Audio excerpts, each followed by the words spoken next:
Radio India KRPA 1110 AM ਦੇ ਸਰੋਤਿਆਂ ਨੂੰ ਸੁਖਜੀਤ ਮੰਗਤ ਵੱਲੋਂ ਪਿਆਰ ਤੇ ਸਤਿਕਾਰ ਸਹਿਤ ਸਤਿ ਸ਼੍ਰੀ ਅਕਾਲ, ਗੁੱਡ ਮਾਰਨਿੰਗ। 22 फरवरी 2022 ਤੇ ਸਟੂਡੀਓ ਦੀ ਘੜੀ ਤੇ ਟਾਈਮ ਹੋ ਚੁੱਕਿਆ ਹੈ 8:08। ਪ੍ਰੋਗਰਾਮ ਪੰਜਾਬੀ ਆਵਾਜ਼ ਵਿੱਚ ਆਪ ਸਭ ਦਾ ਸਵਾਗਤ ਹੈ। ਇਹ ਪ੍ਰੋਗਰਾਮ ਮੰਡੇ ਟੂ ਫਰਾਈਡੇ ਤੁਹਾਡੇ ਲਈ ਪੇਸ਼ ਕੀਤਾ ਜਾਂਦਾ ਹੈ। ਪ੍ਰੋਗਰਾਮ ਤੁਹਾਡੇ ਲਈ ਡਾਕਟਰ ਸ਼ਿੰਦਰ ਪੁਰੇਵਾਲ ਤੇ ਮੇਰੇ ਵੱਲੋਂ ਪੇਸ਼ ਕੀਤਾ ਜਾਂਦਾ ਹੈ। ਦੁਨੀਆ ਭਰ ਸਾਡੇ ਪ੍ਰੋਗਰਾਮ ਤੁਸੀਂ ਸੁਣ ਸਕਦੇ ਹੋ radioindia.ca ਤੇ US ਤੇ ਕੈਨੇਡਾ 'ਚ ਸਾਡੇ ਪ੍ਰੋਗਰਾਮ ਸੁਣਨ ਲਈ ਤੁਸੀਂ 1110 AM ਟਿਊਨ ਇਨ ਕਰਨਾ ਹੈ। स्टूडियो का नंबर है 6045929191 604 592 9191।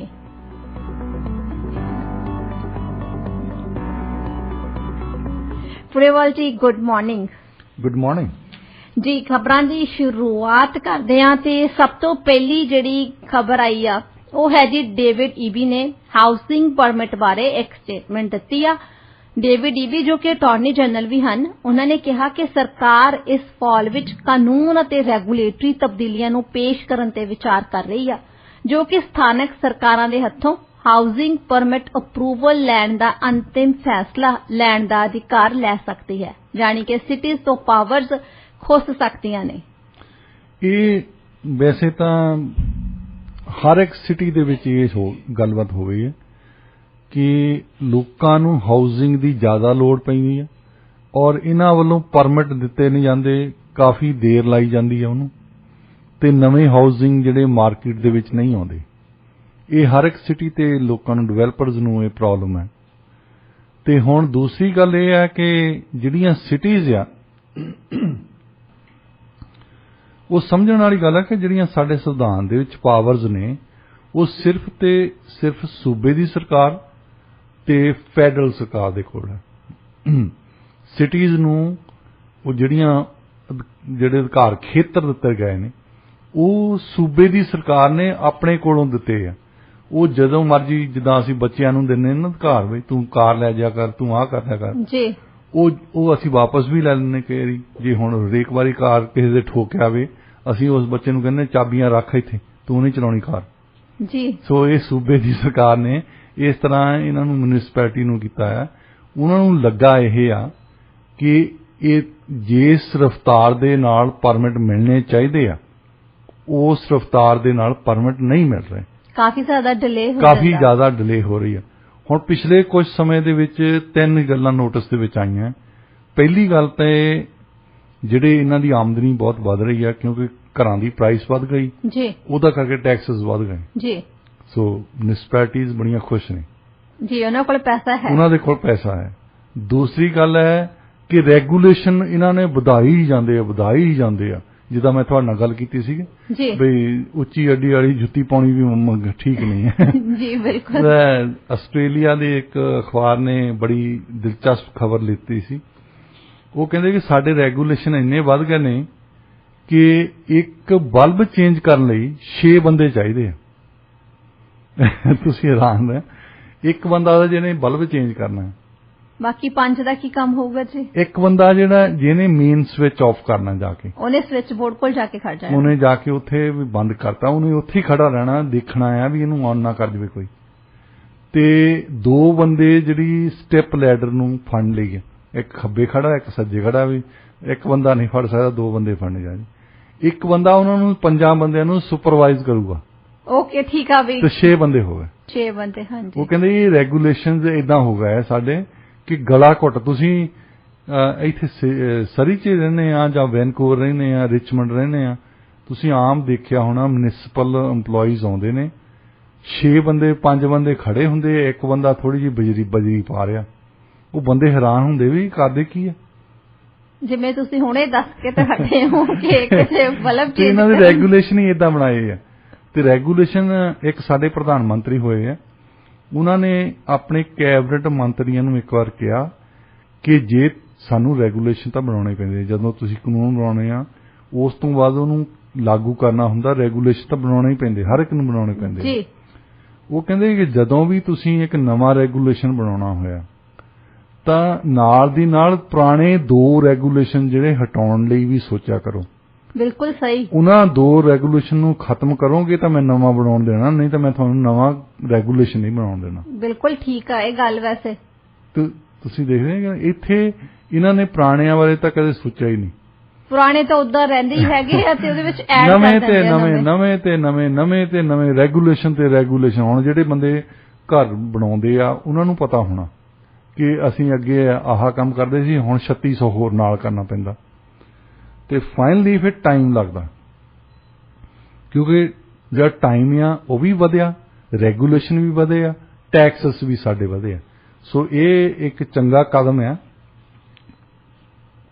ਜੇ ਡੇਵਿਡ ਈਬੀ ਹੋਣੀ ਫਾਲ ਦੇ ਵਿੱਚ ਜਾਣੀ ਪਤਝੜ ਦੇ ਮੌਸਮ ਦੇ ਵਿੱਚ ਸ਼ਾਇਦ ਇਹ ਧਮਕੀ ਬੱਚਿਆਂ ਤੇ ਕੰਮ ਕਰ ਜਾਵੇ ਕਿ ਐਕਸੀਡੈਂਟ ਕਰਨੇ ਬੰਦ ਕਰ ਦਿਓ, ਤੁਸੀਂ ਥੋੜਾ ਜਿਹਾ ਤੇਜ਼ ਕਰੋ, ਮਤਲਬ ਸਿਟੀਜ਼ ਵਾਲਿਆਂ ਨੂੰ ਕਿ ਨਹੀਂ ਤਾਂ ਅਸੀਂ ਤੁਹਾਡੇ ਤੋਂ ਹੱਕ ਇਹ ਵਾਪਸ ਲੈ ਸਕਦੇ ਆ, ਤਾਂ ਕਿ ਫਿਰ ਉਹ ਇਸ ਚੀਜ਼ ਤੇ ਵਿਚਾਰ ਕਰਨ ਕਿ ਜਿਹੜਾ ਉਹ ਇੰਨਾ ਡਿਲੇ ਕਰਦੇ ਹੈਗੇ ਆ ਉਹ ਡਿਲੇ ਨਾ ਕਰਨ ਜੀ। ਚਲੋ ਦੇਖੋ ਜੀ, ਆਉਣ ਵਾਲਾ ਸਮਾਂ ਹੀ ਦੱਸਦਾ ਵੀ ਇਹ ਧਮਕੀ ਲਾ ਲਓ ਜਾਂ ਫਿਰ ਇਹ ਖਬਰ ਦਾ ਉਹਨਾਂ ਤੇ ਅਸਰ ਕੀ ਹੁੰਦਾ ਜੀ।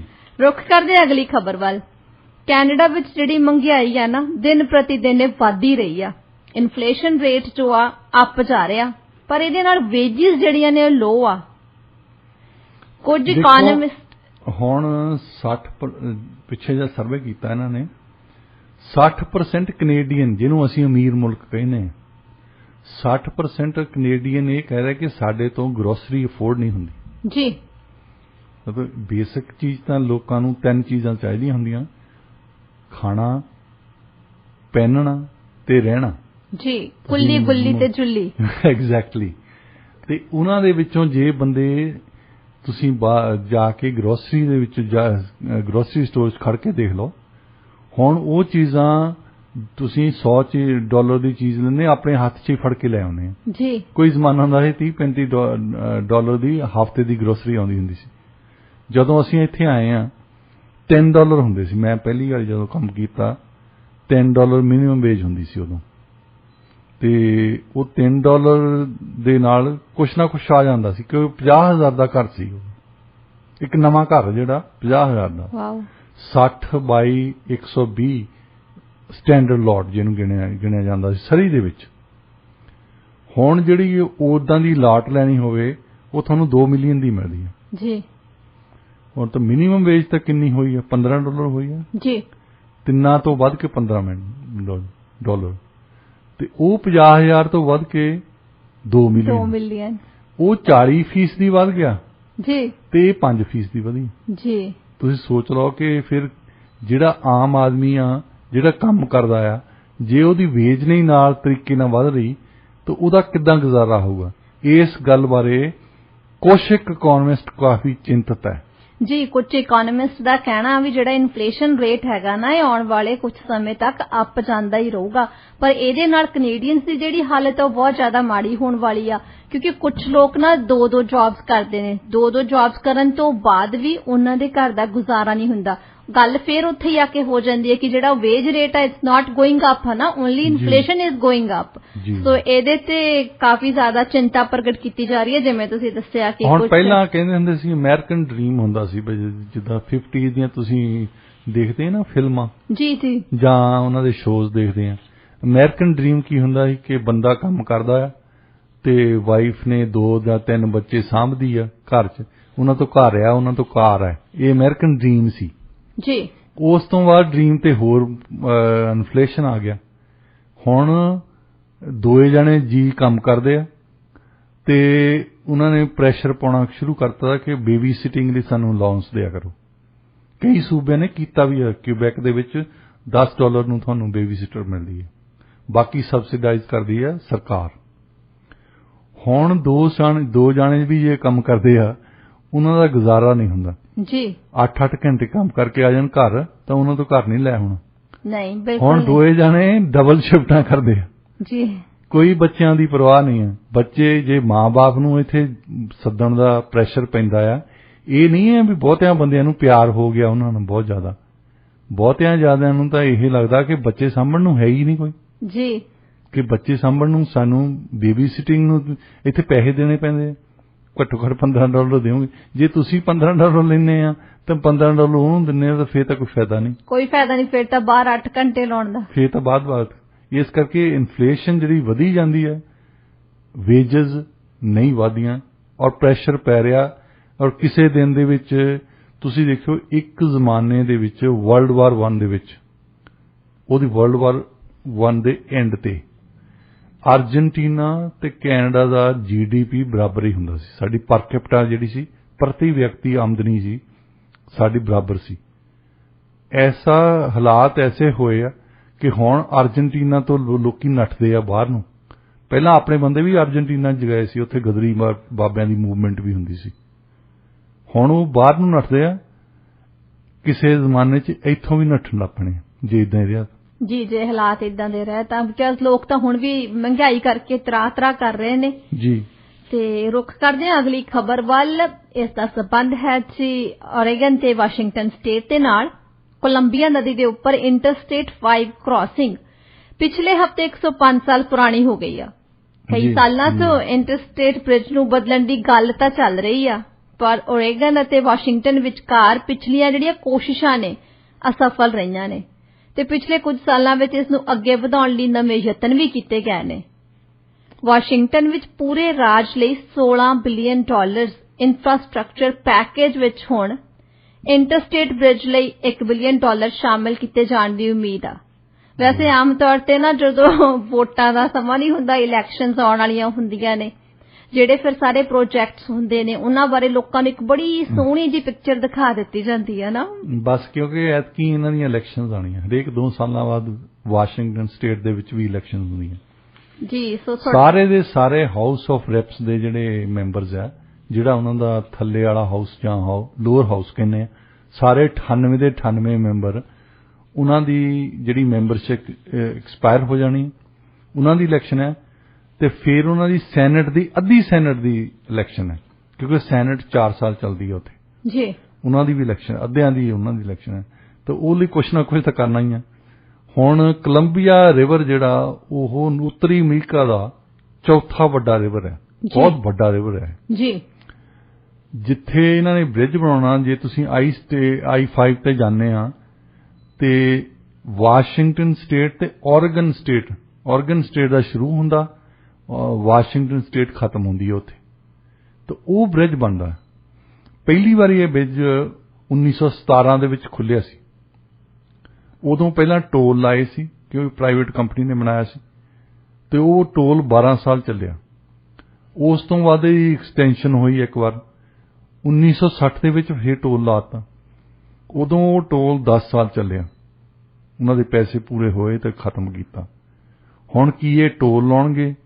ਹਰੇਕ ਸਾਲ ਹੀ ਗੱਲਬਾਤ ਕਰਦੇ। ਵੈਸੇ ਪ੍ਰੋਬਲਮ ਤਾਂ 2 ਆ ਨਾ। ਇੱਕ ਤਾਂ ਵੈਸੇ ਹੀ ਵਾਅਦਾ ਕਰਦੇ ਹੁੰਦੇ ਆ ਸਿਆਸਤਾਂ, ਜਿਵੇਂ ਵੋਟਾਂ ਤੋਂ ਪਹਿਲਾਂ ਉਹਨਾਂ ਨੇ ਕਰਨਾ ਹੀ ਦੱਸਣਾ ਹੁੰਦਾ ਕੋਈ ਨਾ ਕੋਈ, ਕਿ ਜਿਹੜੀ ਉੱਥੇ ਦੀ ਰੈਪਰੈਜ਼ੈਂਟੇਟਿਵ ਹੋਣੀ ਆ ਉਹ ਰੌਲਾ ਪਾਉਂਦੀ ਆ ਕਾਂਗਰਸ ਦੇ ਵਿੱਚ ਬੈਠੀ ਕਿ ਸਾਨੂੰ ਪੈਸੇ ਦਿਓ। ਹੁਣ 2 ਸਟੇਟਸ ਦੇ ਵਿੱਚ ਫੈਡਰਲ ਗਵਰਨਮੈਂਟ ਵਾਲੇ ਕਹਿੰਦੇ ਆ ਕਿ ਤੁਸੀਂ 2 ਸਟੇਟਸ ਆ, ਪਹਿਲਾਂ ਤੁਸੀਂ ਦੱਸੋ ਕਿੰਨੇ ਪੈਸੇ ਲਾਉਣੇ ਆ ਜੀ। ਓਰੇਗਨ ਸਟੇਟ ਨੂੰ ਇਹਨਾਂ ਨੇ ਕਿੰਨੇ ਪੈਸੇ ਲਾਉਣੇ ਆ, ਤੁਸੀਂ ਕਿੰਨੇ ਲਾਉਣੇ। ਇਹਨਾਂ ਨੇ ਕਹਿ ਤਾਂ ਦਿੱਤਾ ਵੀ ਅਸੀਂ 1000 ਮਿਲੀਅਨ ਦੇਵਾਂਗੇ, ਪਰ ਉਹਨਾਂ ਨੇ ਦਿੱਤਾ ਹਾਲੇ ਕਿ ਨਹੀਂ ਦਿੱਤਾ, ਉਸ ਪਾਸੇ ਰੱਖਿਆ ਜਾਂ ਨਹੀਂ ਰੱਖਿਆ, ਉਹ ਤਾਂ ਇਹਨਾਂ ਦੀਆਂ ਨੈਗੋਸ਼ੀਏਸ਼ਨ ਤੋਂ ਬਾਅਦ ਪਤਾ ਲੱਗੂਗਾ ਜਦੋਂ ਪ੍ਰੋਜੈਕਟ ਸ਼ੁਰੂ ਹੋਊਗਾ ਜੀ।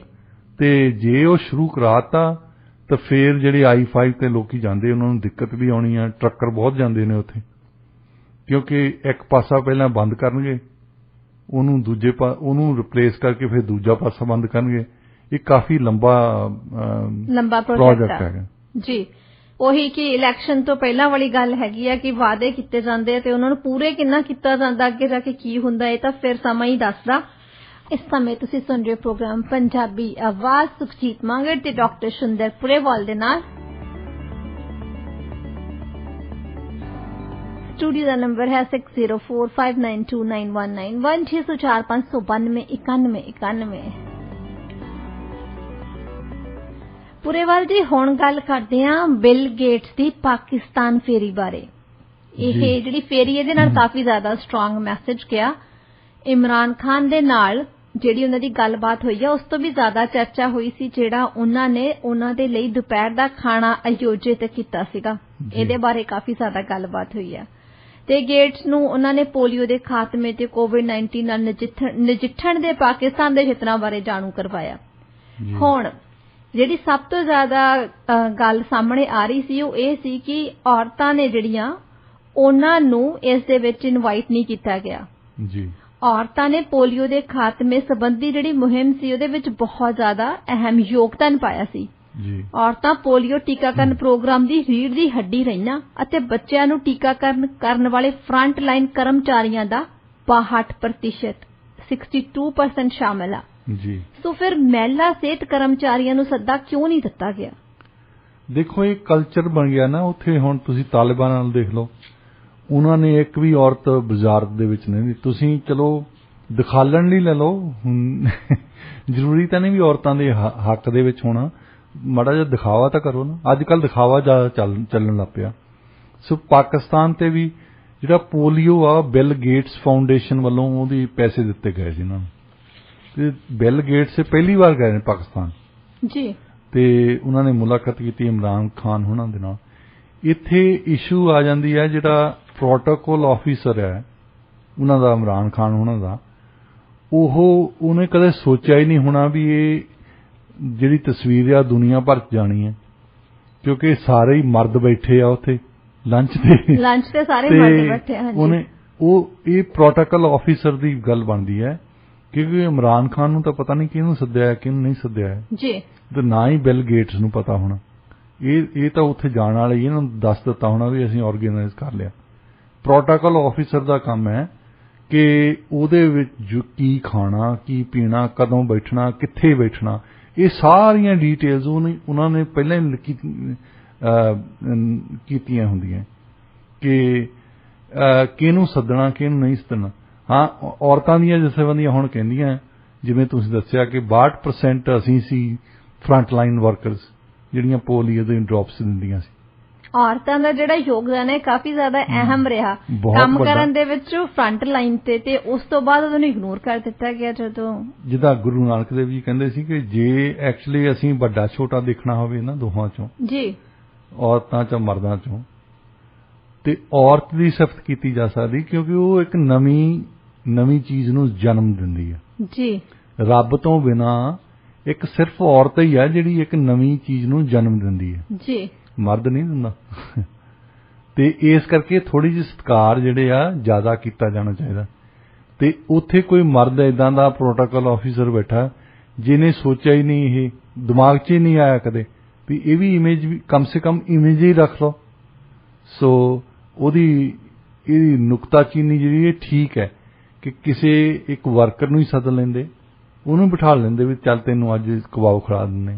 ਵੈਸੇ ਨਾ ਕਈ ਔਰਤਾਂ ਦੀ ਕਾਬਲੀਅਤ ਕਈ ਮਰਦਾਂ ਤੋਂ ਹਜ਼ਮ ਵੀ ਨਹੀਂ ਹੁੰਦੀ, ਉਹਨਾਂ ਤੋਂ ਦੇਖ ਨਹੀਂ ਹੁੰਦਾ ਕਿਉਂਕਿ ਜਦੋਂ ਦੇਖਦੇ ਕਿ ਤਾਂ ਜ਼ਿਆਦਾ ਕਾਬਲ ਆ, ਇਹਨੇ ਤਾਂ ਜ਼ਿਆਦਾ ਵਧੀਆ ਤਰੀਕੇ ਦੇ ਨਾਲ ਕੰਮ ਕੀਤਾ। ਪਰ ਹਾਂ, ਇਹਦੀ ਨੁਕਤਾਚੀਨੀ ਹਰ ਪਾਸੇ ਹੋਈ ਆ। ਜਦੋਂ ਉਹ ਪਿਕਚਰ ਵਾਇਰਲ ਹੋਈ, ਸਭ ਨੇ ਪਿਕਚਰ ਦੇਖੀ ਤੇ ਉਸ ਤੋਂ ਬਾਅਦ ਫਿਰ ਸਾਰੇ ਲੋਕਾਂ ਨੇ ਗੱਲ ਇਸੇ ਚੀਜ਼ ਤੇ ਕੀਤੀ ਆ ਜੀ। ਤੇ ਹੁਣ ਆਪਾਂ ਰੁਖ ਕਰਦੇ ਹਾਂ ਅਗਲੀ ਖਬਰ ਵੱਲ। ਰੂਸ 2 ਵੱਖ-ਵੱਖ ਖੇਤਰਾਂ ਨੂੰ ਮਾਨਤਾ ਦੇਵੇਗਾ। ਹੁਣ ਤੁਸੀਂ ਇਹ ਦੱਸੋ ਕਿ ਪੱਛਮ ਇਸ ਫੈਸਲੇ ਨੂੰ ਰੂਸ ਦੇ ਵਿਰੁੱਧ ਕੁਝ ਆਰਥਿਕ ਪਾਬੰਦੀਆਂ ਲਗਾਉਣ ਲਈ ਕਾਫੀ ਮੰਨਦਾ ਹੈ। ਇਹ ਮੰਨਦੇ ਕਿਉਂਕਿ ਉਹਨਾਂ ਨੇ ਫੌਜ ਵੀ ਭੇਜਣੀ ਆ ਉੱਥੇ। ਇਹ 2 ਰੀਜਨ ਨੇ, ਲੁਹਾਂਸਕ ਤੇ ਡੋਨੇਟਸਕ। ਇਹਨੂੰ ਵੈਸੇ ਕੀ ਉਹਨੂੰ ਸਾਊਥ ਈਸਟ ਨੂੰ ਕੀ ਕਹੋਗੇ, ਦੱਖਣ ਪੂਰਬੀ ਹਿੱਸਾ ਹੈ ਯੂਕਰੇਨ ਦਾ, ਜਿੱਥੇ 2 ਰੀਜਨ ਹੈ, 2 ਰਿਪਬਲਿਕਸ ਹੈ ਇਹ। ਉਹਨੂੰ ਸਾਰੇ ਰੀਜਨ ਨੂੰ ਕਹਿੰਦੇ ਡਨਬਸਤਾ ਏਰੀਆ। ਇੱਥੇ ਮੈਜੋਰਟੀ ਜਿਹੜੀ ਆ ਬਹੁਤ ਗਿਣਤੀ, ਭਾਰੀ ਬਹੁਤ ਗਿਣਤੀ ਰਸ਼ੀਅਨ ਸਪੀਕਰਸ ਦੀ ਹੈ, ਰਸ਼ੀਅਨ ਲੋਕਾਂ ਦੀ ਹੈ, ਵੈਸੇ ਯੂਕਰੇਨੀਅਨ ਨਹੀਂ ਉਹ।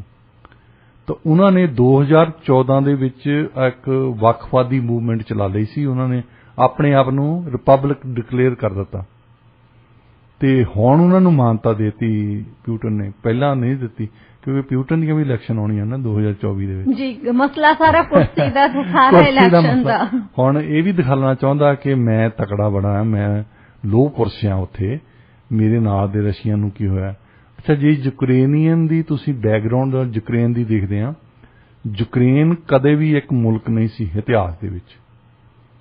ਪਹਿਲਾਂ ਜਿਹੜਾ ਮੁਲਕ ਉੱਥੇ ਹੁੰਦਾ ਸੀ ਜਿਹਨੂੰ ਰਸ਼ੀਆ ਅਸੀਂ ਕਹਿੰਦੇ ਆ, ਕੀਵ ਇੱਕ ਰਾਜਧਾਨੀ ਆ ਇਹਨਾਂ ਦੀ ਯੂਕਰੇਨ ਵਾਲਿਆਂ ਦੀ, ਇਹਨੂੰ ਕਹਿੰਦੇ ਸੀ ਕੀਵਨ ਰੂਸ। ਉਹਦੇ ਨਾਂ ਤੇ ਕੀਵ ਐਕਚੁਅਲੀ ਰੂਸ ਦੀ ਰਾਜਧਾਨੀ ਹੁੰਦੀ ਸੀ। ਮਾਸਕੋ, ਪੀਟਰਗਰਾਡ ਬਾਅਦ ਦੇ ਵਿੱਚ ਬਣੀਆਂ ਇਹਨਾਂ ਦੀ ਰਾਜਧਾਨੀ। ਪਹਿਲਾਂ ਯੂਕਰੇਨ ਦੀ ਜਿਹੜੀ ਰਾਜਧਾਨੀ ਹੁਣ ਉਹ ਐਕਚੁਅਲੀ ਰਸ਼ੀਆ ਦੀ ਰਾਜਧਾਨੀ ਹੁੰਦੀ ਸੀ। ਤੇ ਪਹਿਲਾਂ ਜਿਹੜੇ ਲੋਕ ਵੀ ਆਏ ਆ ਨਾ, ਜਿਹੜੀ ਰੋਮਨੋਵ ਫੈਮਿਲੀ ਦੇ ਤੋਂ ਪਹਿਲਾਂ ਫੈਮਿਲੀ ਆ, ਉਹ ਬਾਲਟਿਕ ਰਿਪਬਲਿਕਸ ਦੇ ਕਿੰਗ ਹੁੰਦੇ ਸੀ। ਲੁਥਵੇਨੀਆ, ਅਸਟੋਨੀਆ, ਲੈਟਵੀਆ, ਇਹ ਦੇਸ਼ ਆ ਉੱਥੇ ਬਾਲਟਿਕ ਰਿਪਬਲਿਕਸ ਪਹਿਲਾਂ ਸੋਵੀਅਤ ਯੂਨੀਅਨ ਦੇ ਵਿੱਚ ਹੁੰਦੇ ਸੀ।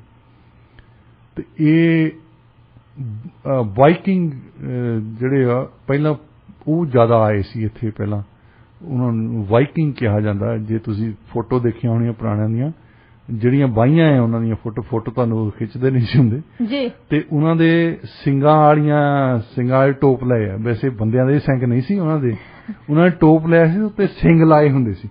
ਉਹਨਾਂ ਦੀ ਵਾਈਕਿੰਗ ਦੀ ਨਿਸ਼ਾਨੀ ਹੁੰਦੀ ਸੀ। ਤੇ ਉਹ ਆਪਣੇ ਆਪ ਨੂੰ ਬਹੁਤ ਵੱਡੇ ਮਰਦ ਸਮਝਦੇ ਸੀ, ਸਾਂਢ ਸਮਝਦੇ ਸੀ ਆਪਣੇ ਆਪ ਨੂੰ।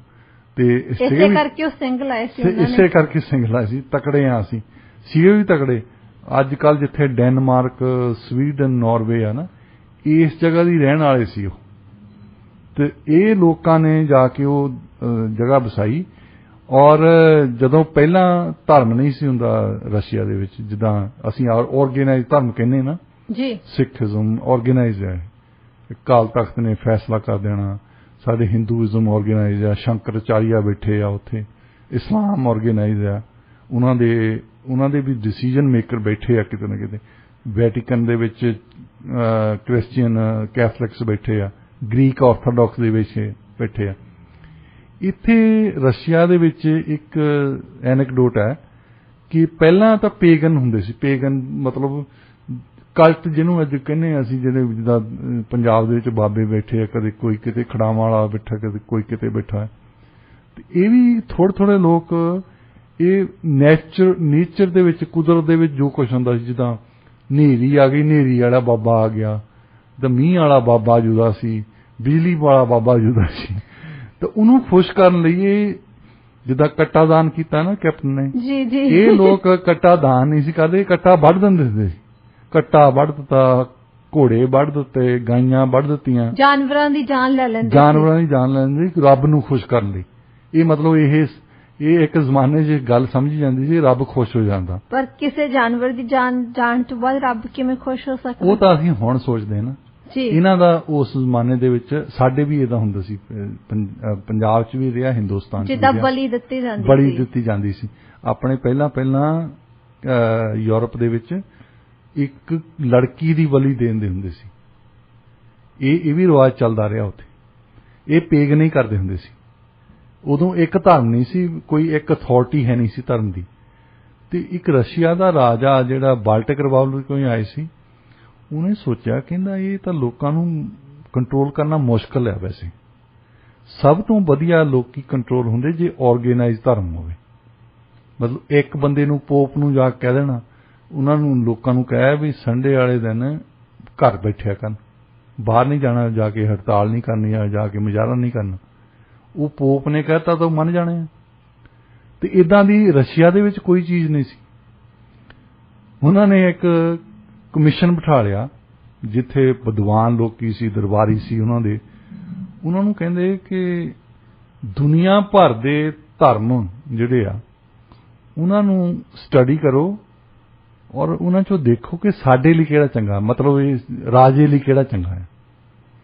ਦੂਸਰਾ, ਲੋਕਾਂ ਦੇ ਮਨਾਂ 'ਚ ਵੀ ਹੋਵੇ, ਜਿਹੜਾ ਉਹ ਧਾਰਮਿਕ ਆਗੂ ਆ ਉਹਦੀ ਗੱਲ ਮੰਨ ਲੈਣ, ਉਹਦੀ ਵੀ ਗੱਲ ਮੰਨ ਲੈਣ, ਤੇ ਧਾਰਮਿਕ ਆਗੂ ਮੇਰੀ ਗੱਲ ਮੰਨੇ, ਤਾਂ ਕਿ ਕੰਟਰੋਲ ਕਰਨਾ ਸੌਖਾ ਹੋਵੇ। ਇਹ ਤਾਂ ਇੱਥੇ ਪਰੇ ਕੀਵ ਦੇ ਵਿੱਚ ਬੈਠੇ ਆ, 4 ਕੱਟੇ ਵੱਢ ਦਿੰਦੇ ਆ। ਮਾਸਕੋ 'ਚ ਬੈਠੇ ਆ, 10 ਹਾਥੀ ਦੂਜੇ ਘੋੜੇ ਵੱਢ ਦਿੰਦੇ ਆ। ਇਹਨਾਂ ਦਾ ਕੁਝ ਪਤਾ ਹੀ ਨਹੀਂ ਲੱਗਦਾ, ਸ਼ਰਾਬ ਪੀ ਕੇ ਤੁਰੇ ਫਿਰਦੇ ਆ। ਉਸ ਕਮਿਸ਼ਨ ਨੇ ਦੁਨੀਆ ਭਰ ਦੇ ਜਿਹੜੇ ਰਿਲੀਜਨ ਸੀ, ਧਰਮ ਸੀ, ਉਹਨਾਂ ਨੂੰ ਸਟੱਡੀ ਕੀਤਾ। ਤੇ ਫਿਰ ਉਹ ਆ ਗਏ ਵਲਾਦੀਮੀਰ ਦਾ ਫਰਸਟ ਜਿਹਨੂੰ ਕਹਿੰਦੇ ਜ਼ਾਰ ਹੁੰਦਾ ਇਹਨਾਂ ਦਾ ਕਿੰਗ, ਜਿਹਨੂੰ ਜ਼ਾਰ ਕਹਿੰਦੇ ਸੀ, ਉਹ ਕਹਿੰਦੇ ਵੀ ਅਸੀਂ ਫੈਸਲਾ ਕਰ ਲਿਆ। ਜ਼ਾਰ ਕਹਿੰਦਾ ਵੀ ਦੱਸੋ ਕਿਹੜਾ ਧਰਮ ਹੈ? ਕਹਿੰਦੇ ਅਸੀਂ ਫੈਸਲਾ ਕਰ ਲਿਆ ਇਸਲਾਮ ਠੀਕ ਹੈ, ਇਸਲਾਮ ਦੇ ਵਿੱਚ ਲੋਕੀ ਮੰਨਦੇ ਆ ਉਹਨਾਂ ਦੀ, ਔਰ ਧਰਮ ਜਿਹੜਾ ਰਾਜਾ ਆ ਉਹਦੀ ਵੀ ਪੂਜਾ ਕਰਦੇ ਆ, ਵੀ ਰਾਜੇ ਨੂੰ ਕੁਝ ਨਹੀਂ ਕਹਿਣਾ। ਇਸ ਕਰਕੇ ਅਸੀਂ ਚਾਹੁੰਦੇ ਆ ਕਿ ਤੁਸੀਂ ਇਸਲਾਮਿਕ ਰਿਪਬਲਿਕ ਇਸਲਾਮਿਕ ਦੇਸ਼ ਬਣਾ ਦਿਓ ਇਹਨੂੰ। ਉਹ ਕਹਿੰਦਾ ਠੀਕ ਹੈ, ਤੁਸੀਂ ਪੜ੍ਹੇ ਲਿਖੇ ਵਿਦਵਾਨ ਬੰਦੇ ਆ, ਤੁਸੀਂ ਰਿਵਿਊ ਕੀਤਾ ਨਾ, ਤੁਸੀਂ ਰਿਵਿਊ ਕੀਤਾ, ਤੁਹਾਨੂੰ ਪਤਾ ਹੈ ਜੇ ਤੁਸੀਂ ਇਹ ਫੈਸਲਾ ਕੀਤਾ ਕਿ ਅਸੀਂ ਮੁਸਲਮਾਨ ਬਣ ਜਾਈਏ, ਅਸੀਂ ਮੁਸਲਮਾਨ ਬਣ ਜਾਂਦੇ। ਏਦਾਂ ਕਰੋ, ਸ਼ਰਾਬ ਲਿਆਓ, ਆਪਾਂ ਇਹਦੇ ਨਾਂ ਤੇ ਪੀਂਦੇ ਆ। ਉਹ ਕਹਿੰਦੇ ਇੱਕ ਮਿੰਟ ਹੋਲਡ ਕਰੋ, ਸ਼ਰਾਬ ਨਹੀਂ ਪੀ ਸਕਦੇ ਕਿਉਂਕਿ ਇਸਲਾਮ ਦੇ ਵਿੱਚ ਤੁਸੀਂ ਸ਼ਰਾਬ ਨਹੀਂ ਪੀ ਸਕਦੇ ਜੀ। ਉਹ ਫਿਰ ਜ਼ਾਰ ਕਹਿੰਦਾ ਯਾਰ ਜੇ ਸ਼ਰਾਬ ਨਹੀਂ ਪੀ ਸਕਦੇ, ਇੱਥੇ ਤਾਂ ਸਾਰੇ ਹੀ ਲੋਕੀ ਸ਼ਰਾਬ ਪੀਂਦੇ, ਇਹਨਾਂ ਨੇ ਮੈਨੂੰ ਇਸੇ ਕਰਕੇ ਮਾਰ ਦੇਣਾ ਵੀ ਸ਼ਰਾਬ ਪੀਣ ਨੂੰ ਰੋਕ ਦਿੱਤਾ। ਕਹਿੰਦਾ ਜਾਓ ਫਿਰ ਹੋਰ ਸਟੱਡੀ ਕਰੋ, ਦੂਜੇ ਨੰਬਰ ਤੇ ਤੁਹਾਡਾ ਕਿਹੜਾ ਹੈ? ਉਹ ਕਹਿੰਦੇ ਗ੍ਰੀਕ ਆਰਥੋਡਾਕਸ ਹੈ। ਉਹ ਤੁਸੀਂ ਸ਼ਰਾਬ ਪੀਣੀ ਹੈ, ਐਕਚੁਅਲੀ ਚਰਚ ਦੇ ਵਿੱਚ ਬੈਠ ਕੇ ਪੀ ਲੈਂਦੇ ਆ। ਉਹ ਤਾਂ ਬਹੁਤ ਖੁਸ਼ ਹੋ ਗਏ ਹੋਣੇ ਆ ਸੁਣਨ ਤੋਂ ਬਾਅਦ। ਉਹ ਕਹਿੰਦਾ ਵੀ ਮਤਲਬ ਲੋਕਾਂ ਨੂੰ ਕੰਟਰੋਲ ਕਰਦੇ, ਉਹ ਕਹਿੰਦਾ ਬਹੁਤ ਜ਼ਬਰਦਸਤ ਕੰਟਰੋਲ ਕਰਦੇ। ਤੇ ਉਹਨਾਂ ਨੇ ਹੁਣ ਜਿਹੜਾ ਰਸ਼ੀਆ ਆ, ਯੂਕਰੇਨ ਆ, ਈਸਟਰਨ ਯੂਰਪ ਸਾਰਾ ਜਿਹੜਾ ਪੂਰਬੀ ਯੂਰਪ ਆ, ਉੱਥੇ ਗ੍ਰੀਕ ਆਰਥੋਡਾਕਸ ਚਰਚ ਜਿਹੜੀ ਕ੍ਰਿਸਚੀਅਨਿਟੀ ਦੇ ਦੋ ਮੇਨ ਆ ਨਾ। ਵੈਸੇ ਤਾਂ ਕਈ ਆ ਸਾਡੇ ਵਾਂਗੂ ਹੀ ਆ, ਇਹਨਾਂ ਦਾ ਵੀ ਰਾਧਾ ਸਵਾਮੀ ਜੁਦੇ ਆ, ਸਿਰਸਾ ਵਾਲਾ ਜੁਦਾ ਆ, ਫਲਾਨੇ ਜੁਦੇ ਆ, ਨਿਰੰਕਾਰੀ ਜੁਦੇ ਆ।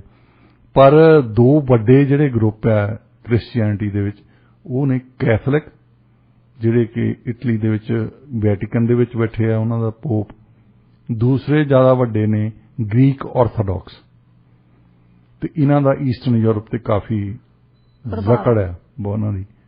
ਤੇ ਉਹਨਾਂ ਨੇ ਫਿਰ ਮੰਨਿਆ, ਤੇ ਉਸ ਵੇਲੇ ਤੋਂ 988 ਤੋਂ ਬਾਅਦ ਜਿਹੜਾ ਰਸ਼ੀਆ ਦਾ ਏਰੀਆ ਆ ਸਾਰੇ ਦਾ ਸਾਰਾ ਗ੍ਰੀਕ ਆਰਥੋਡਾਕਸ ਬਣਿਆ। ਅੱਜ ਤਾਈਂ ਉੱਥੇ ਚਰਚ ਨੇ, ਜੇ ਤੁਸੀਂ ਕੀਵ ਦੇ ਵਿੱਚ ਜਾਂਦੇ ਆ, ਕਈ 100 ਸਾਲ ਪੁਰਾਣੇ ਉੱਥੇ ਕੈਥੀਡਰਲ ਬਣੇ, ਬਹੁਤ ਸੋਹਣੇ, ਬੜੇ ਪੈਸਾ ਲਾਇਆ ਕਿਉਂਕਿ ਜ਼ਾਰ ਤੋਂ ਬਹੁਤ ਪੈਸਾ ਹੁੰਦਾ ਸੀ ਜੀ, ਤੇ ਉਹਨਾਂ ਨੇ ਉਹ ਲਾਇਆ ਸੀ। ਸੋ ਯੂਕਰੇਨ ਜਿਹੜੀ ਹੈ, ਇੱਕ ਉਹਨਾਂ ਦੀ ਪਿਊਟਨ ਦੀ ਗੱਲ ਤਾਂ ਠੀਕ ਹੈ ਇੱਕ ਕਿ ਪਹਿਲਾਂ ਇਹ ਦੇਸ਼ ਨਹੀਂ ਸੀ ਹੁੰਦਾ, ਫਿਰ ਇਹ ਇੱਕ ਰਿਪਬਲਿਕ ਜਦੋਂ ਬਣੀ ਸੋਵੀਅਤ ਯੂਨੀਅਨ ਦੀ, ਉਹਨਾਂ ਨੇ ਇਹਨੂੰ ਰੈਕਗਨਾਈਜ਼ ਕੀਤਾ ਕਿ ਇਹਨਾਂ ਦੀ ਵੱਖਰੀ ਬੋਲੀ ਆ, ਵੱਖਰਾ ਸੱਭਿਆਚਾਰ ਆ, ਇਹਨਾਂ ਨੂੰ ਰਿਪਬਲਿਕ ਮੰਨਿਆ ਜਾਵੇ। 1991 ਦੇ ਵਿੱਚ ਜਦੋਂ ਸੋਵੀਅਤ ਯੂਨੀਅਨ ਟੁੱਟ ਗਿਆ, ਫਿਰ ਯੂਕਰੇਨ ਜਿਹੜਾ ਆ ਇਹ ਇੱਕ ਇੰਡੀਪੈਂਡੈਂਟ ਦੇਸ਼ ਬਣਿਆ ਜੀ। ਤੇ ਜਿਹੜਾ ਕਿ ਹੁਣ ਰੌਲਾ ਪਾ ਰਹੇ ਆ ਵੈਸਟ ਦੇ ਵਿੱਚ ਕਿ ਉਹ ਰਸ਼ੀਆ ਵਾਲੇ ਆ ਰਹੇ ਆ, ਔਰ ਯੂਕਰੇਨੀਅਨ ਜਿਹੜੇ ਦੋ ਰੀਜਨ ਜਿਹੜੇ ਉਹਨਾਂ ਦੇ ਜੁਦੇ ਹੋਏ ਆ, ਉੱਥੇ ਹੁਣ ਫੌਜਾਂ ਭੇਜ ਰਿਹਾ ਪੁਟਿਨ ਜੀ। ਉਹਨਾਂ ਲੋਕਾਂ ਨੂੰ, ਯੂਕਰੇਨੀਅਨ ਲੋਕਾਂ ਦੀਆਂ ਜਿਹੜੇ ਪੈਰਾਮਿਲਟਰੀ ਫੋਰਸਸ ਆ, ਜਿਹੜੇ ਆਮ ਉਹਨਾਂ ਦੀ ਆਰਮੀ ਵਾਲੇ, ਬਹੁਤ ਜ਼ਬਰਦਸਤ ਤਰੀਕੇ ਨਾਲ ਤਸ਼ੱਦਦ ਕਰਦੇ ਸੀ। ਤੇ ਹੁਣ ਪੁਟਿਨ ਨੂੰ ਇਸ ਤਰੀਕੇ ਨਾਲ ਲੱਗਦਾ ਕਿ ਜੇ ਮੈਂ ਇਹਨਾਂ ਦੀ ਮਦਦ ਨਾ ਕੀਤੀ, ਕਿਉਂਕਿ ਲੋਕੀ ਉਹਨਾਂ ਦੇ ਰਿਫਿਊਜੀ ਆਉਂਦੇ ਉੱਥੋਂ, ਰਸ਼ੀਅਨ ਲੋਕਾਂ ਨੂੰ, ਜਿੱਦਾਂ ਹੁਣ ਪੰਜਾਬੀਆਂ ਤੇ ਕੋਈ ਦੂਸਰਾ ਟੈਂਕ ਚੜ੍ਹੀ ਹੋਵੇ, ਤੁਹਾਡੇ ਮਨ ਦੇ ਵਿੱਚ ਆ ਹੀ ਜਾਂਦਾ ਨਾ ਜੀ। ਇਸੇ ਤਰ੍ਹਾਂ ਰਸ਼ੀਅਨ ਲੋਕਾਂ ਦੇ ਵਿੱਚ ਉਹ ਭਾਵਨਾਤਮਕ ਜਿਹੜੀ ਇਮੋਸ਼ਨਲ ਗੱਲ ਆਈ ਹੈ ਕਿ ਇਹ ਸਾਡੇ ਲੋਕ ਆ, ਇਹਨਾਂ ਨੂੰ ਬਚਾਉਣਾ ਸਾਡਾ ਧਰਮ ਆ। ਸੋ ਇਸ ਕਰਕੇ ਇਲੈਕਸ਼ਨ ਜਿੱਤਣੀਆਂ ਨੇ ਜੀ। ਸੋ ਸਾਰਾ ਰੌਲਾ ਉਹੀ ਹੈ ਕੁਰਸੀ ਦਾ ਹੀ ਆ। ਜੇਕਰ ਗੱਲ ਕਰੀਏ ਈਰਾਨ ਨਿਊਕਲੀਅਰ ਡੀਲ ਰਿਵਾਈਵਲ ਦੀ, ਤਾਂ ਈਰਾਨ, US ਅਤੇ ਹੋਰ ਵਿਸ਼ਵ ਸ਼ਕਤੀਆਂ 2015 ਦੇ ਪਰਮਾਣੂ ਸਮਝੌਤੇ ਨੂੰ ਮੁੜ ਸੁਰਜੀਤ ਕਰਨ ਲਈ ਇੱਕ ਸੌਦੇ ਦੇ ਨੇੜੇ ਨੇ। ਹਾਲਾਂਕਿ ਵਾਰਤਾਕਾਰ ਅਜੇ ਵੀ ਪਾਬੰਦੀਆਂ ਤੋਂ ਰਾਹਤ ਦੇ ਦਾਇਰੇ ਸਮੇਤ ਤਹਿਰਾਨ ਦੀਆਂ ਮਹੱਤਵਪੂਰਨ ਅੰਤਿਮ ਮੰਗਾਂ ਤੇ ਝਗੜਾ ਕਰ ਰਿਹਾ। ਡਾਕਟਰ ਸਾਹਿਬ, ਤੁਸੀਂ ਕੀ ਸੋਚਦੇ ਹੋ ਇਸ ਨਿਊਜ਼ ਬਾਰੇ? ਇਹ ਈਰਾਨ ਦੀ ਪਹਿਲਾਂ ਇਹਨਾਂ ਨੇ ਐਗਰੀਮੈਂਟ ਕੀਤਾ ਸੀ 2015 ਦੇ ਵਿੱਚ ਕਿ ਜਿਹੜੀ ਨਿਊਕਲੀਅਰ ਉਹਨਾਂ ਨੇ ਪਲਾਂਟਸ ਲਾਏ ਆ, ਤੇ ਉੱਥੇ ਰਿਸਰਚ ਜਿਹੜੀ ਕਰਦੇ ਆ ਕਰੀ ਜਾਣ, ਕੋਈ ਗੱਲ ਨਹੀਂ, ਕਿਉਂਕਿ ਉਹਨੂੰ ਇੱਕ ਰਿਸਰਚ ਜਿਹੜੀ ਪੀਸਫੁਲ ਪਰਪਸ ਲਈ ਹੈ ਨਾ, ਉਹ ਅਲਾਉਡ ਆ ਇੰਟਰਨੈਸ਼ਨਲ ਸੰਧੀਆਂ ਨਾਲ। ਉਹਦੀ ਗੱਲ ਕਰਦੇ ਹਾਂ ਅਸੀਂ। ਟਰੰਪ ਨੇ ਆ ਕੇ ਇਜ਼ਰਾਈਲ ਦੇ ਕਹੇ ਤੇ ਉਹ ਸਾਰੇ ਬੰਦ ਕਰਾਤਾ। ਇਹਨਾਂ ਨੇ ਕਿਹਾ ਕਿ ਤੁਸੀਂ ਨਿਊਕਲੀਅਰ ਕੋਈ ਪਲਾਂਟਸ ਨਹੀਂ ਲਾ ਸਕਦੇ ਤੇ ਕੋਈ ਉਹਨਾਂ ਤੇ ਰਿਸਰਚ ਨਹੀਂ ਕਰ ਸਕਦੇ, ਕੋਈ ਕਾਰਵਾਈ ਕਰਨ ਦੀ ਤੁਹਾਨੂੰ ਇਜਾਜ਼ਤ ਨਹੀਂ ਹੈ। ਤੇ ਉਹ ਹੁਣ ਜੋ ਬਾਈਡਨ ਹੁਣੇ ਨਵੀਂ ਨੀਤੀ ਲਿਆ ਰਿਹਾ, ਕਹਿੰਦੇ ਕਿ ਉਹ ਜਿਹੜੀ ਪੁਰਾਣੀ ਬਰਾਕ ਓਬਾਮਾ ਨੇ ਉਹਨਾਂ ਨਾਲ ਸਮਝੌਤਾ ਕੀਤਾ ਸੀ ਉਹ ਮੁੜ ਕੇ ਲਾਗੂ ਕਰੋ। ਹੁਣ ਇਹ ਪ੍ਰੋਬਲਮ ਇਹੀ ਹੋਣੀ ਆ ਵੀ ਜਦੋਂ ਅਗਲੀ ਵਾਰ ਟਰੰਪ ਵਾਪਸ ਆ ਗਿਆ ਉਹ ਫੇਰ ਕੱਟ ਦੇਣਗੇ ਜੀ। ਹੁਣ ਇਹ ਪ੍ਰੋਬਲਮ ਕੀ ਸ਼ੁਰੂ ਹੁੰਦੀ ਆ, ਨਿਊਕਲੀਅਰ ਹਥਿਆਰ ਜਿਹੜੇ ਆ, ਐਟੋਮਿਕ ਹਥਿਆਰ ਅਸੀਂ ਇਹਨਾਂ ਨੂੰ ਕਹਿੰਦੇ ਆ, ਬਹੁਤ ਖਤਰਨਾਕ ਹੈ ਵੈਸੇ ਜੀ। ਹੀਰੋਸ਼ੀਮਾ ਤੇ ਨਾਗਾਸਾਕੀ ਦੇ ਵਿੱਚ 2 ਬੰਬ ਸਿੱਟੇ ਸੀ ਇਹਨਾਂ ਨੇ ਵਰਲਡ ਵਾਰ 2 ਦੇ ਵਿੱਚ, ਦੁਨੀਆ ਦੀ ਦੂਸਰੀ ਜੰਗ ਦੇ ਵਿੱਚ ਅਮਰੀਕਾ ਵਾਲਿਆਂ ਨੇ 1945 ਦੇ ਵਿੱਚ। ਉਹਦੇ ਨਾਲ ਹਜ਼ਾਰਾਂ ਲੋਕੀ ਮਰ ਗਏ ਉੱਥੇ, ਸਾਰੇ ਦੇ ਸਾਰੇ ਸ਼ਹਿਰ ਤਬਾਹ ਹੋ ਗਿਆ ਸਾਰਾ ਕੁਝ ਜੀ। ਬਿਲਕੁਲ 1946 ਦੇ ਵਿੱਚ ਫਿਰ ਯੂਨਾਈਟਿਡ ਨੇਸ਼ਨ ਨਵੀਂ ਬਣੀ ਸੀ ਨਾ ਅਜੇ, ਤੇ ਇਹਨਾਂ ਨੇ ਫਿਰ ਇੱਕ ਰੈਜ਼ੋਲੂਸ਼ਨ ਪਾਸ ਕੀਤਾ ਉੱਥੇ ਕਿ ਜੇ ਨਿਊਕਲੀਅਰ ਕਿਸੇ ਨੇ ਐਨਰਜੀ ਬਣਾਉਣੀ, ਕਿਉਂਕਿ ਉਸ ਵੇਲੇ એનર્ਜੀ ਦੀ ਬਹੁਤ ਪ੍ਰੋਬਲਮ ਸੀ ਕਿ એનર્ਜੀ ਸੈਕਟਰ ਜਿਹੜਾ ਇਹਦੇ ਵਿੱਚ ਤਰੱਕੀ ਹੋਣੀ ਚਾਹੀਦੀ ਹੈ। ਹੁਣ ਨਿਊਕਲੀਅਰ ਜਿਹੜੀ ਟੈਕਨੋਲੋਜੀ ਆ, ਇਹਨੂੰ ਇੱਕ ਪਾਸੇ ਤਾਂ ਤੁਸੀਂ ਇਹਨਾਂ ਫੈਕਟਰੀਆਂ ਚਲਾ ਸਕਦੇ ਆ, ਇਹਨਾਂ ਸਬਮਰੀਨ ਚਲਾ ਸਕਦੇ ਆ, ਇਹ ਇੱਕ એનર્ਜੀ ਦੇ ਤੌਰ ਤੇ, ਇਲੈਕਟ੍ਰਿਸਿਟੀ ਦੇ ਤੌਰ ਤੇ ਕੰਮ ਆਉਂਦੀ ਹੈ। ਤਾਂ ਦੂਸਰੇ ਪਾਸੇ ਇਹਨਾਂ ਹਥਿਆਰ ਵੀ ਬਣਾ ਸਕਦੇ ਆ, ਹਥਿਆਰ ਵੀ ਇਦਾਂ ਦੇ ਬਣਦੇ ਆ ਵੀ ਜਿਹੜੇ ਤਬਾਹੀ ਬਹੁਤ ਮਚਾਉਂਦੇ ਜੀ। ਤੇ ਉਹਨਾਂ ਨੇ ਉਸ ਵੇਲੇ ਇੱਕ ਇੰਡੀਆ ਨੇ ਵਧੀਆ ਰੈਜ਼ੋਲੂਸ਼ਨ ਪੇਸ਼ ਕੀਤਾ ਸੀ ਕਿ ਇਹ ਜਿਹੜੀ ਨਿਊਕਲੀਅਰ ਐਨਰਜੀ ਆ ਬਿਲਕੁਲ ਹੀ ਖਤਮ ਕਰ ਦਿਓ, ਕੋਈ ਨਾ ਵੱਜੇ ਬਾਂਸ, ਨਾ ਕੀ ਕਹਿੰਦੇ, ਨਾ ਹੋਵੇ ਬਾਂਸ ਨਾ ਵੱਜੇ ਬਾਂਸੁਰੀ। ਤੇ ਉਹ ਗੱਲ ਉਹਨਾਂ ਦੀ ਮੰਨੀ ਨਹੀਂ ਉਸ ਵੇਲੇ। ਉਸ ਪਹਿਲਾਂ ਸਿਰਫ ਤੇ ਸਿਰਫ ਅਮਰੀਕਾ ਦੇ ਕੋਲ ਇਹ ਨਿਊਕਲੀਅਰ ਟੈਕਨੋਲੋਜੀ ਸੀ, ਐਟੋਮਿਕ ਬੰਬ ਸੀ।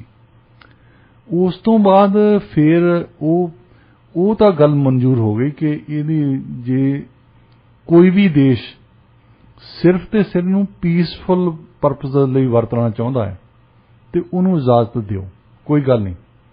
ਹਾਂ, ਇਹ ਡੇਂਜਰਸ ਤਾਂ ਹੈ, ਕਈ ਵਾਰੀ ਜਿੱਦਾਂ ਚਰਨੋਬਲ ਦੇ ਵਿੱਚ ਹੋਇਆ, ਲੌਂਗ ਆਈਲੈਂਡ ਤੇ ਹੋਇਆ ਸੀ, ਕਈ ਵਾਰੀ ਉੱਥੇ ਜਿਹੜੇ ਨਿਊਕਲੀਅਰ ਪਲਾਂਟਸ ਨੇ ਉਹਨਾਂ ਦੇ ਐਕਸੀਡੈਂਟ ਹੋ ਜਾਂਦਾ। ਹੁਣ ਇਹ ਬਹੁਤ ਖਤਰਨਾਕ ਹੈ। ਤੁਸੀਂ ਦੇਖਿਓ ਜਿੱਥੇ ਟੋਰਾਂਟੋ ਦੇ ਈਸਟ ਦੇ ਵਿੱਚ ਨਾ, ਉੱਥੇ ਇੱਕ ਨਿਊਕਲੀਅਰ ਉੱਥੇ ਵੀ ਪਲਾਂਟ ਹੈਗਾ।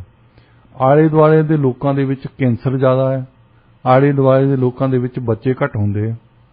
ਇਹ ਚੁੱਪ ਕਰਕੇ ਬੈਠੇ ਆ, ਅੰਟੇਰੀਓ ਵਾਲੇ ਚੁੱਪ ਕਰਕੇ, ਕੈਨੇਡਾ ਵਾਲੇ, ਇਹਨਾਂ ਨੂੰ ਸਾਰਾ ਕੁਝ ਪਤਾ ਹੈ, ਕਿਸੇ ਨੂੰ ਖਬਰ ਨਹੀਂ ਦਿੰਦੇ। ਉੱਥੇ ਸਟੱਡੀਜ਼ ਹੋ ਚੁੱਕੀਆਂ ਇਸ ਗੱਲ ਦੀਆਂ ਕਿ ਉਸ ਨਿਊਕਲੀਅਰ ਪਲਾਂਟ ਦੇ ਦੁਆਲੇ ਦੁਆਲੇ ਜਿੰਨੀ ਵੀ ਲੋਕ ਰਹਿੰਦੇ ਨੇ ਉਹਨਾਂ ਤੇ ਅਸਰ ਪਿਆ ਹੈ, ਕਿਉਂਕਿ ਰੇਡੀਏਸ਼ਨ ਬਹੁਤ ਜ਼ਿਆਦਾ ਖਤਰਨਾਕ ਹੈ ਜੀ। ਬਿਲਕੁਲ ਸਾਡੇ ਤਾਂ ਬਿਲਕੁਲ ਥੋੜੀ ਸਾਡੇ ਵੀ ਰੇਡੀਏਸ਼ਨ ਘਰਾਂ 'ਚ ਹੈਗੀ ਆ, ਜਿਹੜੇ ਅਪਲਾਈਐਂਸਸ ਆ ਉਹ ਰੇਡੀਏਸ਼ਨ ਛੱਡਦੇ ਨੇ। ਅਸੀਂ ਸੈੱਲ ਫੋਨ ਜੇਬ 'ਚ ਪਾਈ ਫਿਰਦੇ, ਰੇਡੀਏਸ਼ਨ ਛੱਡਦੇ ਨੇ, ਪਰ ਨਿਊਕਲੀਅਰ ਰੇਡੀਏਸ਼ਨ ਬਹੁਤ ਜ਼ਿਆਦਾ ਖਤਰਨਾਕ ਹੈ ਜੀ। ਤੇ ਉਸ ਤੋਂ ਬਾਅਦ ਸੋਵੀਅਤ ਯੂਨੀਅਨ ਦੇ ਕੋਲ ਐਟੋਮਿਕ ਉਹਨਾਂ ਨੇ ਧਮਾਕਾ ਕਰਤਾ।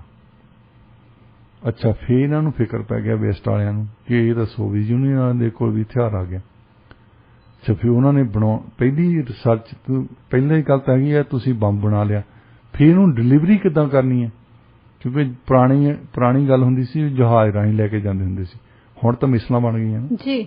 ਪਹਿਲਾਂ B-52 ਬੰਬਰਜ਼ ਹੁੰਦੇ ਸੀ ਕਿ ਉਹਨਾਂ ਨੂੰ ਡਿਟੈਕਟ ਨਾ ਕੀਤਾ ਜਾਵੇ, ਉਹ ਜਾ ਕੇ ਹਥਿਆਰ ਬੰਬ ਸਿੱਟਿਆ। ਉਸ ਤੋਂ ਬਾਅਦ ਫਿਰ ਇੰਗਲੈਂਡ ਵਾਲਿਆਂ ਨੇ ਕਰ ਦਿੱਤਾ 56 ਦੇ ਵਿੱਚ, ਫਿਰ 60 ਦੇ ਵਿੱਚ ਫਰਾਂਸ ਵਾਲਿਆਂ ਨੇ ਕਰ ਦਿੱਤਾ। ਅੱਛਾ, 65 ਦੇ ਵਿੱਚ ਚਾਈਨਾ ਨੇ ਕਰ ਦਿੱਤਾ।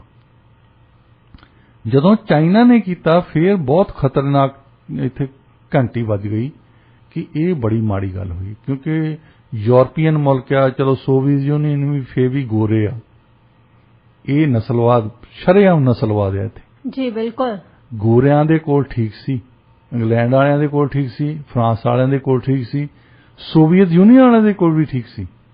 ਸੋਵੀਅਤ ਯੂਨੀਅਨ ਵੀ ਉਹਨਾਂ ਦੇ ਨਾਲ ਰਲ ਗਿਆ, ਭਾਵੇਂ ਕਿ ਹਾਲੇ ਉਹ ਵੀ ਕਮਿਊਨਿਸਟ ਸੀ ਤੇ ਚਾਈਨਾ ਵੀ ਕਮਿਊਨਿਸਟ ਸੀ ਜੀ। ਇਸ ਗੱਲ ਤੇ ਨਾਲ ਰਲ ਗਿਆ ਕਿ ਚਾਈਨਾ ਨੂੰ ਨਹੀਂ ਬਣਾਉਣਾ ਚਾਹੀਦਾ ਸੀ, ਪਰ ਚਾਈਨਾ ਨੇ ਧਮਾਕਾ ਕਰਤਾ। ਹੁਣ ਕੀ ਕਰ ਸਕਦੇ, ਬਣਾਤਾ ਉਹਨਾਂ ਦੇ ਕੋਲ ਹਥਿਆਰ ਆ ਜੀ। ਫਿਰ ਇਹਨਾਂ ਨੇ ਯੂਨਾਈਟਿਡ ਨੇਸ਼ਨਸ ਦੇ ਵਿੱਚ ਇੱਕ ਸੰਧੀ ਪੇਸ਼ ਕੀਤੀ, ਉਹਨੂੰ ਅਸੀਂ ਕਹਿੰਦੇ NPT, ਨਾਨ ਪ੍ਰੋਲੀਫਰੇਸ਼ਨ ਟ੍ਰੀਟੀ। ਉਹ ਟ੍ਰੀਟੀ ਦੇ ਵਿੱਚ ਇਹਨਾਂ ਨੇ ਲਿਖਿਆ ਆ ਕਿ ਇਹ ਜਿਹੜੇ 5 ਮੁਲਕ ਆ, ਇਹ 5 ਮੁਲਕ ਸਿਕਿਉਰਿਟੀ ਕਾਉਂਸਲ ਦੀ ਵੀਟੋ ਮੈਂਬਰ ਵੀ ਆ, ਸਭ ਤੋਂ ਪਾਵਰਫੁਲ ਮੈਂਬਰ ਇਹ ਹੀ ਆ। ਸੋ ਇਹਨਾਂ ਦੇ ਕੋਲ ਤਾਂ ਨਿਊਕਲੀਅਰ ਟੈਕਨੋਲੋਜੀ ਹੈਗੀ ਆ ਔਰ ਰਹੂਗੀ, ਪਰ ਹੋਰ ਕੋਈ ਮੁਲਕ ਨਹੀਂ ਬਣਾ ਸਕਦਾ। ਸ਼ਰੇਆਮ ਕਹਿਤਾ ਵੀ ਅਸੀਂ ਇੱਕ ਤਾਂ ਹੈਗੀਆਂ ਨਿਊਕਲੀਅਰ ਪਾਵਰ ਸਟੇਟਸ ਐਂਡ ਦੂਜੀਆਂ ਹੈਗੀਆਂ ਨਾਨ ਨਿਊਕਲੀਅਰ ਪਾਵਰ ਸਟੇਟਸ। ਉਹਨਾਂ ਨੂੰ ਡਿਵਾਈਡ ਕਰ ਦਿੱਤਾ, ਸਿਰਫ ਇਹਨਾਂ ਨੂੰ ਡਿਵਾਈਡ ਕਰਤਾ ਆਰਟੀਫੀਸ਼ੀਅਲੀ ਕਿ ਹੁਣ ਤੋਂ ਬਾਅਦ ਕਿਸੇ ਦੇ ਕੋਲ ਨਿਊਕਲੀਅਰ ਪਾਵਰ ਨਹੀਂ ਹੋਣੀ ਚਾਹੀਦੀ। ਪਰ ਜਿਵੇਂ ਜੇ ਉਹਨਾਂ ਕੋਲੇ ਹੈਗੀ, ਉਹਨਾਂ ਨੂੰ ਲੱਗਦਾ ਕਿ ਉਹ ਇਹਦੀ ਗਲਤ ਵਰਤੋਂ ਨਹੀਂ ਕਰਨਗੇ ਤੇ ਦੂਸਰੇ ਗਲਤ ਨਹੀਂ। ਉਹ ਕਹਿੰਦੇ ਆ ਕਿ ਉਹਦੇ ਵਿੱਚ ਟ੍ਰੀਟੀ 'ਚ ਲਿਖਿਆ ਹੈ ਕਿ ਜੇ ਤੁਹਾਡੇ ਤੇ ਸਾਡੇ ਚੋਂ ਬੰਦਾ ਕੋਈ ਹਮਲਾ ਕਰੇ ਦੇਸ਼, ਤਾਂ ਫਿਰ ਤੁਹਾਡੀ ਮਦਦ ਤੇ ਅਸੀਂ ਆਵਾਂਗੇ। ਓਕੇ, ਆਉਣਾ ਤਾਂ ਕਿਸੇ ਨੇ ਕੀ ਹੈ, ਬਸ ਲਿਖ ਦਿੱਤਾ, ਪਰ ਉਹ ਟ੍ਰੀਟੀ 'ਚ ਉਹਨਾਂ ਨੇ ਲਿਖਤਾ to be on the safe side, ਖੁਸ਼ ਕਰਨ ਲਈ ਉਹਨਾਂ ਨੂੰ। ਤੇ ਉਸ ਤੋਂ ਬਾਅਦ NPT ਤੋਂ ਬਾਅਦ ਜਦੋਂ ਸਾਈਨ ਕਰ ਲਈ, ਫਿਰ 50 ਦੇਸ਼ਾਂ ਤੋਂ ਬਾਅਦ ਕਿਤੇ ਵੀ ਕੋਈ ਵੀ ਦੇਸ਼, ਉਹ ਗੈਰ ਕਾਨੂੰਨੀ ਗੱਲ ਸੀ ਕਿ ਜੇ ਤੁਸੀਂ ਨਿਊਕਲੀਅਰ ਪ੍ਰੋਲੀਫਰੇਸ਼ਨ ਕੀਤੀ ਤਾਂ 1973 ਵਿੱਚ ਇੰਡੀਆ ਨੇ ਕਰ ਦਿੱਤਾ। 6ਵਾਂ ਮੁਲਕ ਸੀ ਇੰਡੀਆ ਜਿਹਨੇ ਨਿਊਕਲੀਅਰ ਐਕਸਪਲੋਜਨ ਕੀਤਾ, ਪਰ ਉਹ ਗੈਰ ਕਾਨੂੰਨੀ ਸੀ ਕਿਉਂਕਿ NPT ਪਹਿਲਾਂ ਹੀ ਸਾਈਨ ਕਰ ਚੁੱਕੇ ਸੀ। ਉਸ ਤੋਂ ਬਾਅਦ ਜਿਨ੍ਹਾਂ ਵੀ ਮੁਲਕਾਂ ਨੇ ਫਿਰ 98 ਦੇ ਵਿੱਚ ਦੁਬਾਰਾ ਇੰਡੀਆ ਨੇ ਕੀਤਾ, ਪਾਕਿਸਤਾਨ ਨੇ ਕੀਤਾ, ਉਹ ਜੁਦੀ ਗੱਲ ਹੈ। ਹੁਣ ਆਉਣੇ ਅਸੀਂ ਇੱਥੇ ਇਜ਼ਰਾਈਲ ਦੇ ਇੰਟਰਸਟ ਦੀ, ਜਿਨ੍ਹਾਂ ਨੇ ਪਹਿਲਾਂ ਤਾਂ ਇਰਾਕ ਦਾ ਨਿਊਕਲੀਅਰ ਪ੍ਰੋਗਰਾਮ ਖਤਮ ਕੀਤਾ, ਫਿਰ ਉਹਨਾਂ ਨੇ ਦੇਖਿਆ ਕਿ ਜਿਹੜੇ ਇਰਾਨ ਵਾਲੇ ਆ ਇਹ ਕਹਿੰਦੇ ਹੀ ਆ ਕਿ ਅਸੀਂ ਸਿਰਫ ਤੇ ਸਿਰਫ ਪੀਸਫੁਲ ਪਰਪਸਸ ਲਈ ਨਿਊਕਲੀਅਰ ਪਲਾਂਟ ਬਣਾਉਣੇ ਆ, ਕਿ ਐਨਰਜੀ ਲਈ ਬਣਾਉਣੇ ਆ। ਉਹ ਕਹਿੰਦੇ ਤਾਂ ਇਹੀ ਆ, ਪਰ ਉਹ ਕਹਿੰਦੇ ਕਿ ਲੌਂਗ ਟਰਮ ਦੇ ਵਿੱਚ ਇਹਨਾਂ ਨੇ ਹਥਿਆਰ ਬਣਾਉਣੇ ਆ। ਹੁਣ ਹਥਿਆਰ ਬਣਾਉਣੇ ਗਲਤ ਆ, ਇਹ ਗੈਰ ਕਾਨੂੰਨੀ ਆ। ਜੇ ਤੁਸੀਂ ਉਹਦੀ ਬਿਜਲੀ ਵਰਤਦੇ ਆ, ਉਹ ਕਾਨੂੰਨੀ ਆ।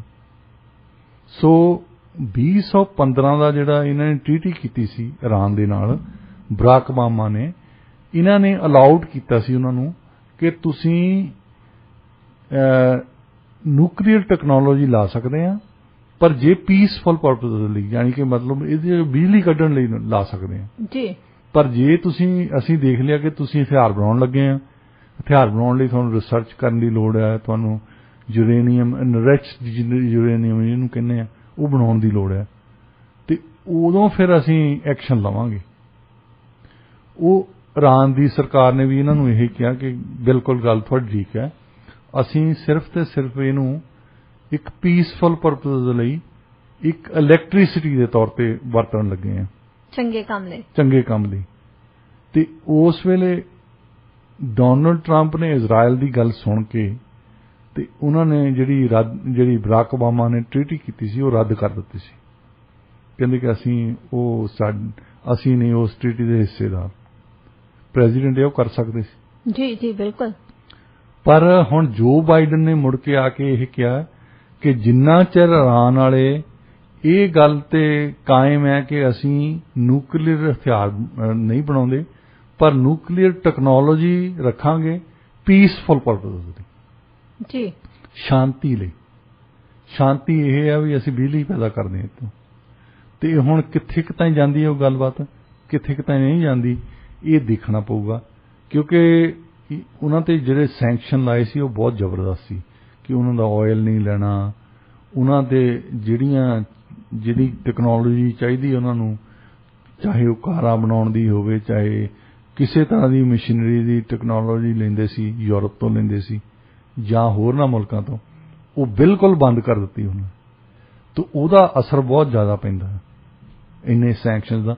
ਹੁਣ ਰਸ਼ੀਆ ਤੇ ਸੈਂਕਸ਼ਨ ਲਾਉਂਦੇ, ਰਸ਼ੀਆ ਦੇ ਸੈਂਕਸ਼ਨ ਤਾਂ ਨਹੀਂ ਲਾਏ, ਦੋਏ ਜਿਹੜੇ ਰੀਜਨ ਆ ਡਨਬਸ ਏਰੀਆ ਦੇ, ਇਹਨਾਂ ਤੇ ਸੈਂਕਸ਼ਨ ਲਾਏ ਆ। ਉਹਨਾਂ ਦੇ ਸੈਂਕਸ਼ਨ ਦਾ ਬਹੁਤਾ ਕੋਈ ਮਤਲਬ ਨਹੀਂ ਹੈ ਕਿ ਉਹ ਟ੍ਰੇਡ ਕਰਦੇ ਵੀ ਨਹੀਂ ਬਹੁਤਾ। ਇਹ ਤਾਂ ਇਹ ਗੱਲ ਕਹਿਣ ਵਾਲੀ ਹੈ, ਜਿਹੜਾ ਬੰਦਾ ਕਵੇ ਜਾਂ ਮੈਂ ਨਹੀਂ ਤੇਰੇ ਸਟੋਰ ਤੇ ਆਉਣਾ, ਵੈਸੇ ਵੀ ਕਦੇ ਆਇਆ ਨਹੀਂ ਸੀ, ਬਸ ਉਹਦੀ ਤੇ ਇੰਨੀ ਧਮਕੀ ਆ ਵੀ ਮੈਂ ਨਹੀਂ ਤੇਰੇ ਸਟੋਰ ਤੇ ਆਇਆ ਕਰਨਾ। ਮੈਂ ਪਹਿਲਾਂ ਵੀ ਨਹੀਂ ਸੀ ਆਉਂਦਾ ਹੁੰਦਾ, ਬਸ ਹੁਣ ਧਮਕੀ ਦੇ ਕੇ ਦੱਸਤਾ ਦਿੱਤਾ ਵੀ ਐਤਕੀ ਹੁਣ ਤੂੰ ਅਫੀਸ਼ੀਅਲੀ ਤੌਰ ਤੇ ਨੋਟ ਕਰ ਲਾ। ਇਹਨਾਂ ਦੋ ਰੀਜਨ ਦੇ ਵਿੱਚ ਕਿਸੇ ਵੀ ਪੱਛਮੀ ਦੇਸ਼ ਦਾ, ਕਿਸੇ ਵੀ ਅਮਰੀਕਨ ਕੰਪਨੀ ਦੀ ਉੱਥੇ ਪ੍ਰੈਜ਼ੈਂਸ ਹੈ ਨਹੀਂ। ਸੋ ਸੈਂਕਸ਼ਨ ਜੇ ਲਾਉਣੇ ਆ ਤੇ ਉਹਨਾਂ ਤੇ ਕੋਈ ਅਸਰ ਨਹੀਂ ਹੋਣਾ, ਕਿਉਂਕਿ ਉਹ ਜਿਹੜਾ ਟ੍ਰੇਡ ਕਰਦੇ ਉਹ ਰਸ਼ੀਆ ਨਾਲ ਕਰਦੇ ਆ ਜੀ। ਤੇ ਰਸ਼ੀਆ ਵਾਲੇ ਉਹ ਰਸ਼ੀਅਨ ਹੀ ਬੋਲਦੇ ਆ, ਰਸ਼ੀਆ ਤੇ ਡਿਪੈਂਡ ਕਰਦੇ ਆ ਕਿ ਰਸ਼ੀਆ ਸਾਨੂੰ ਬਚਾਊਗਾ। ਯੂਕਰੇਨ ਦੀ ਸਰਕਾਰ, ਉੱਥੇ ਦੇ ਕਈ ਪੈਰਾਮਿਲਟਰੀ ਫੋਰਸਸ ਜਿਹੜੀਆਂ ਨੇ ਲੋਕਾਂ ਨੇ ਪ੍ਰਾਈਵੇਟ ਬਣਾਈਆਂ ਨੇ, ਇਹਨਾਂ ਤੇ ਤਸ਼ੱਦਦ ਕਰਦੇ ਆ। ਵੈਸੇ ਸਿਰਫ ਤੇ ਸਿਰਫ ਬੋਲੀ ਹੋ ਰਿਹਾ ਉਹਨਾਂ ਦੀ ਬੋਲੀ ਹੋ ਰਿਹਾ। ਚਲੋ ਜੀ, ਦੇਖੋ ਆਉਣ ਵਾਲਾ ਸਮਾਂ ਹੀ ਦੱਸੂਗਾ ਵਿਚ ਵੇ ਦ ਵਿੰਡ ਬਲੋਜ਼। ਤੇ ਹੁਣ 8:55 ਹੋ ਚੁੱਕਿਆ ਸਟੂਡੀਓ ਦੀ ਘੜੀ ਤੇ ਟਾਈਮ ਹੋ ਚੁੱਕਿਆ ਅੱਜ ਦੇ ਵਿਚਾਰ ਦਾ। ਅੱਜ ਦਾ ਵਿਚਾਰ ਆਪਣੇ ਸਰੋਤਿਆਂ ਨੂੰ ਜ਼ਰੂਰ ਦੱਸੋ ਜੀ। ਜੀ, ਅੱਜ ਦਾ ਵਿਚਾਰ ਹੈ ਕਿ ਸਿਆਸਤਦਾਨ ਦੇ ਨਾਲ ਹੱਥ ਮਿਲਾਉਣ ਤੋਂ ਬਾਅਦ ਆਪਣੇ ਹੱਥ ਦੀਆਂ ਉਂਗਲਾਂ ਜ਼ਰੂਰ ਗਿਣ ਲਓ। ਬਿਲਕੁਲ ਸਹੀ। ਇਸੇ ਨੋਟ ਤੇ ਅਸੀਂ ਅੱਜ ਦੇ ਪ੍ਰੋਗਰਾਮ ਦੀ ਸਮਾਪਤੀ ਕਰਦੇ ਹਾਂ ਤੇ ਤੁਹਾਡੇ ਨਾਲ ਗੱਲਬਾਤ ਕੱਲ ਨੂੰ ਫਿਰ ਕਰਾਂਗੇ ਠੀਕ 7 ਵਜੇ। ਯਾਦ ਨਾਲ ਤੁਸੀਂ ਰੇਡੀਓ ਨੂੰ ਟਿਊਨ ਜ਼ਰੂਰ ਕਰ ਲੈਣਾ 11:10 AM। Have a great day.